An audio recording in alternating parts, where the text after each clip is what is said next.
Hi and Assalamualaikum to our respected lecturer.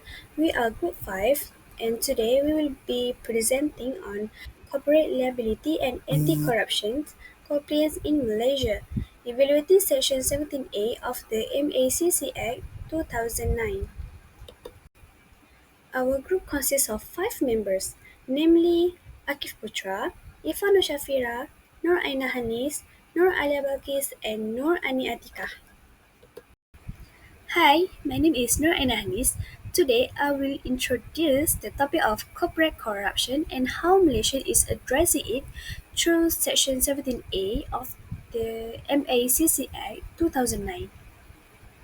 In Malaysia, corporate corruption has become a serious issue that threatens both the economy and public trust. Past scandals involving large companies and government linked organizations expose weaknesses in the old anti corruption law, which focus on only punishing individuals but not companies. To close this loophole, the government introduced Section 17A, which came into force on 1 June 2020. This law brings in the concept of corporate liability, meaning companies can now be held legally responsible for corruption committed by their employees, agents, or subsidiaries. Malaysia's approach is also aligned with international standards like the UK Bribery Act 2010 to help companies comply. The government issued guidelines on adequate procedures in 2018. In this chapter, we will look at the legal foundation of Section 17A, its real impact on businesses, comparison with other countries, and the challenges that remain. Finally, we will discuss whether this law is effective in fighting corporate corruption and encouraging ethical business in Malaysia. Assalamualaikum and hi, my name is Nur Aniatika binti Samsunaha. My metric number is CP240067. Today I will present about theoretical and legal framework. Legal Theory Section 17A of the MACC Act 2009, effective on 1st June 2020, introduced corporate liability for bribery committed by associate person to benefit a company. A company can be held accountable even if it is not directly involved. To avoid liability, company must prove they had adequate procedure in place to prevent corruption. Penalties include a fine of at least 10 times the bribe amount, or 1 million whichever is higher, up to 20 years imprisonment or both. The law aims to promote a corruption-free business environment by holding companies and top management responsible. The Guideline on Adequate Procedure (GAP) issued on 4 December 2018 outlined 5 key principles to guide companies in setting up effective anti-corruption measures. First, top-level commitment. Top management is responsible for upholding the highest integrity, ethics, and compliance with anti-bribery laws. Second, risk assessment. Comprehensive risk assessment are advised to be conducted every 3 years to identify and address corruption risks, with top management approving proper control and system to mitigate them. Third, undertake control measures. Companies should implement appropriate control based on their size and nature, with policy approved by top management, regularly updated and easily accessible. Next, systematic review, monitoring and enforcement. Organizations should regularly audit their anti-bribery programs to assess effectiveness and enhance existing anti-corruption control. Last, training and communication. Organizations should clearly communicate anti-corruption policies to all stakeholders, make them publicly available, and provide training to employees and business associates. The UK Bribery Act Section 7 entitled Failure to Prevent Corruption while in Malaysia, we have a similar provision called the Corporate Liability Provision, which is Section 17A in the Malaysian Anti-Corruption Commission (MACC). Both focus on preventing corruption by holding companies accountable and requiring adequate procedure, while both promote prevention over prosecution. They differ in enforcement and legal interpretation. International companies must align with each country's law. Terminology legal issues on how Section 17A of the MACC Act 2009 works. It is important to explain the key legal terms used in the law. This definition helps us see who the law applies to, what actions are considered corrupt, and how companies can defend themselves. The first term is commercial organization, refers to any company or partnership, local or foreign, that conduct business in Malaysia, covering both small and large businesses under anti-corruption rules. The next term, associated person, is anyone who works for or on behalf of a company. This could be an employee, agent, contractor, or business partner whose corrupt act can make the company liable. Next, gratification refers to any reward or benefit like money, gifts, services, or favors used to influence someone, covering all forms of bribery. And the last, adequate procedures are a company's key defense under Section 17A, requiring strong anti-corruption policies, training, risk assessment, and reporting system based on the trust framework. So, the legal terms in Section 17A are clearly defined to ensure that companies understand their responsibilities. Assalamualaikum. My name is Nur Alia Balkis binti Alias. My matric number is AP230267. Now I will present 3.0, which is business and legal implication. 3.1, corporate governance and compliant culture. With the introduction of Section 70A of the MACC Act, anti-cooperation compliance has become a legal duty for companies in Malaysia, making senior management personally accountable for enforcing proper procedure such as training, risk assessment, and whistleblower system. However, many SME and families owners business lack of financial and human resource to meet this high standard, leading to unable compliance across sectors and rising concern about fairness and practical in implementation. Next, 3.2, Jana Wibawa case. The Jana Wibawa initiative was meant up to help Bumiputra contractor, but it's got caught up in corruption in political favoritism. Even though some companies clearly benefited, only individuals were charged, not the company involved. This shows a seriousness in how Section 70A enforced. It made the law less believable, less effective at stopping corruption, and show that it's still hard to hold company truly responsible. Next, 3.3, the first section prosecution. The first company charged under Section 70A in 2021 is a shipping company. Was seen as an important step in fighting corruption. People thought it would have set clear rules for what company need to do to follow the law. But since then, no other company have been charged, and there's still no clear explanation of what count as adequate procedures. This create confuse and show that it is still hard to turn a good law into real and consistent action. Next, 3.4, business series. For those not following, Section 70A can bring serious legal and business problem. Company may have to pay at least RM 1 million or 10 times the bribe amount, and top manager could be sent to jail for up to 20 years. Beside the legal punishment, company can suffer big losses in reputation, lost investor trust, and have their government contract cancelled. For business that depends on public project or listed on the stock exchange. This could even lead to business closure. Next, 3.5, awareness and implementation gaps. Big companies like GLC, MNC, and public listed firms are starting to follow international anti-corruption standards like ISO 37001. But most small and medium enterprise (SME) are being left behind.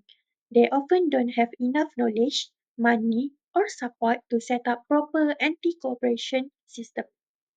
Many SME only have basic or symbolic compliance programs that are really used in daily work.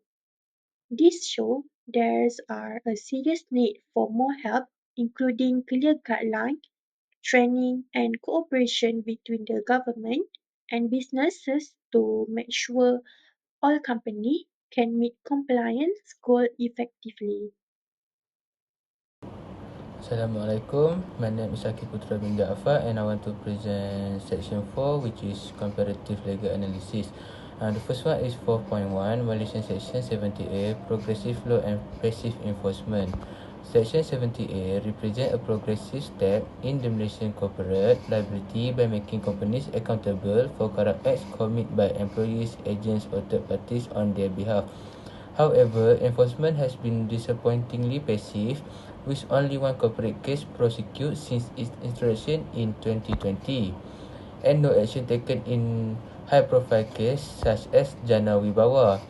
The absence of official guidance on what constitutes adequate procedures have left companies in the dark, making compliance efforts inconsistent and often superficial. As a result, although the law appears strong on paper, its limited enforcement has severely reduced ineffectiveness in practice. Next is 4.2, United Kingdom, clear guidelines and consistent action. The UK Section 7 of the Bribery Act 2010 closely mirrors Malaysian Section 70A in holding companies liable for failing to prevent bribery, but it stands out for its structured and transparent approach. The Ministry of Justice has issued 6 guiding principles that helps companies establish robust compliance program, offering much needed clarity. Enforcement is taken seriously with active investigation and regular corporate prosecution led by Serious Fraud Office and the courts. The UK also used deferred prosecution agreement (DPAs), allowing companies to admit wrongdoing, pay penalties and avoid trial, as seen in the landmark Rolls-Royce case. This combination of strict yet flexible enforcement has led to a genuine shift in corporate behaviour and internal compliance culture. 4.3, United States enforcement on a global scale. The United States enforced an anti-corruption through the Foreign Corrupt Practice Act (FCPA), which is targets bribery involving foreign officials and applies broadly to US-linked companies operating globally. Enforcement is led by powerful institutions like the Department of Justice (DOJ) and the Securities and Exchange Commission (SEC), which have imposed billions of dollars in fines. The FCPA also encourages companies to self-report, cooperate with investigation, and implement internal reform, which often resulting in reduced penalties. Transparency is high, with detailed public disclosure of settlements and prosecution outcomes. This has created a legal environment where corporate accountability is not only expected but actively pursued, setting a global benchmark for anti-corruption enforcement. The last one is 4.4, what Malaysia can learn and improve. While Section 78 is structurally similar to the UK and the US anti-corruption laws, its overall impact has been weakened by limited enforcement, unclear compliance expectation, and a lack of judicial interpretation. To strengthen its effectiveness, Malaysia should publish some comprehensive guidance on what constitutes adequate procedures and consider introducing deferred prosecution agreements (DPAs) to encourage corporate cooperation and internal reform. Greater transparency, consistent enforcement, and the non-political application of the law are also critical to building public trust and corporate accountability. Ultimately, Malaysia must move beyond legislation and ensure that Section 78 becomes a credible and practical tool for combating corruption and promoting ethical business conduct. That's all from me. Thank you. Assalamualaikum and very good morning to everyone. My name is Ifah Shafira Asika binti Muhammad Zahanuddin. My matrix number is AP230133. And today I will be presenting on the challenges and future trends relating to the legal framework in Malaysia with a specific focus on Section 17A of the Malaysian Anti-Corruption Commission Act 2009.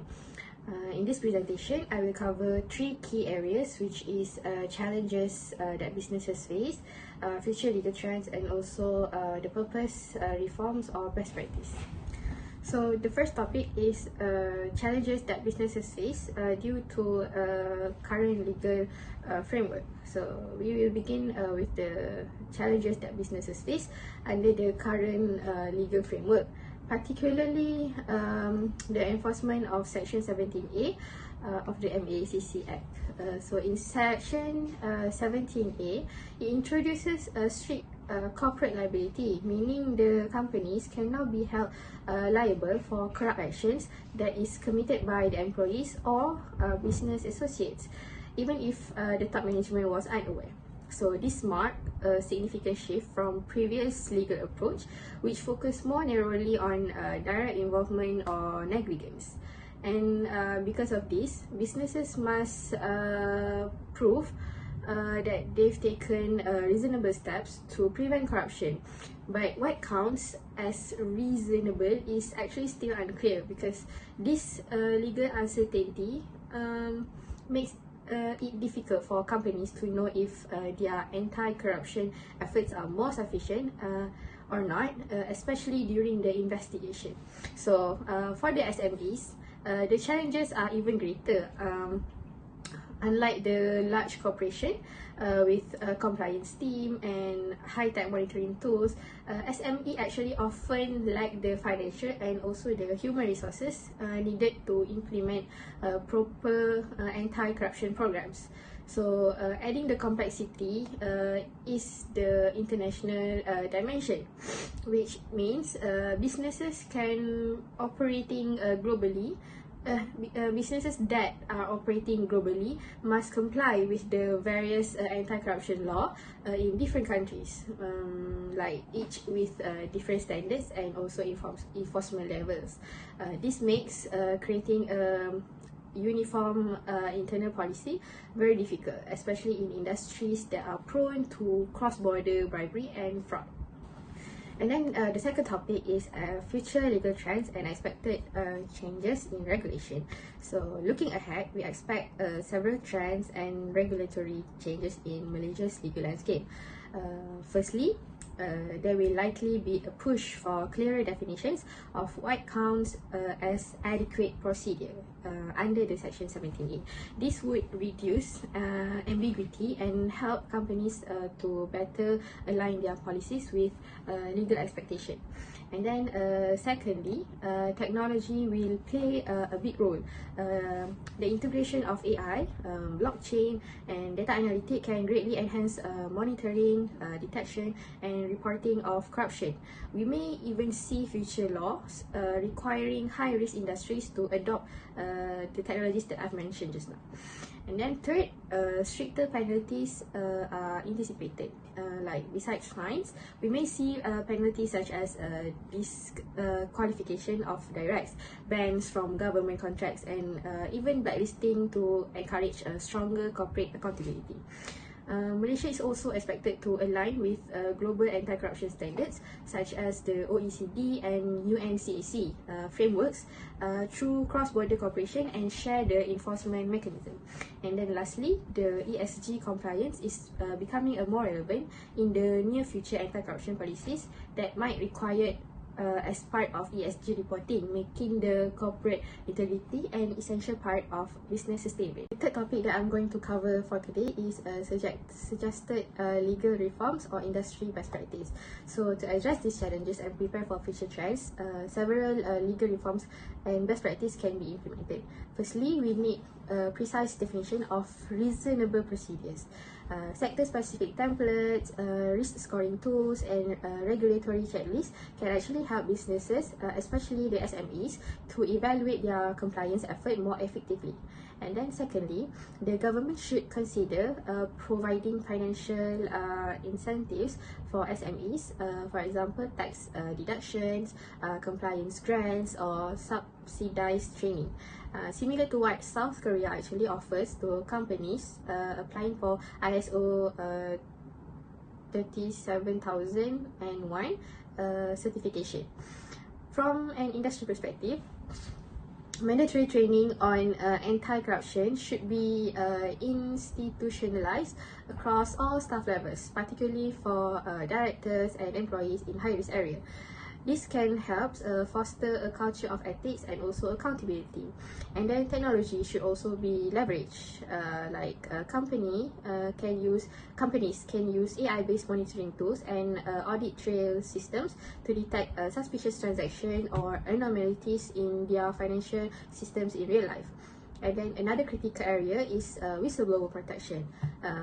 Although Malaysia has a Whistleblower Protection Act 2010, it still has limitations. So we recommend aligning our law with international best practices like those in the UK and Australia, and encouraging companies to offer anonymous but secure reporting channels. And lastly, the formation of an independent compliance body could offer guidance, it can also resolve disputes and even certify companies that meet high standards. So these certified companies could be given access to public contracts or government incentives as a reward for their integrity. That's all from me. Thank you. What can I conclude from this issue is Section 17A is a major step to tackle corporate corruption in Malaysia by making companies legally responsible. However, enforcement is still weak and many SMEs struggle to comply due to unclear guidelines and lack of legal precedent. To address this, the government should provide clearer industry-specific guidelines, offer financial and technical support for SMEs, and strengthen enforcement and build case law precedent. At the same time, companies should embed anti-corruption measures in governance and conduct regular training and use compliance technologies. Next is cultivate an ethical culture starting from the top management, and effective cooperation between regulators and businesses is crucial. I think with this improvement, Section 17A can truly promote ethical and sustainable business in Malaysia. I think that's all from us. Thank you and Assalamualaikum.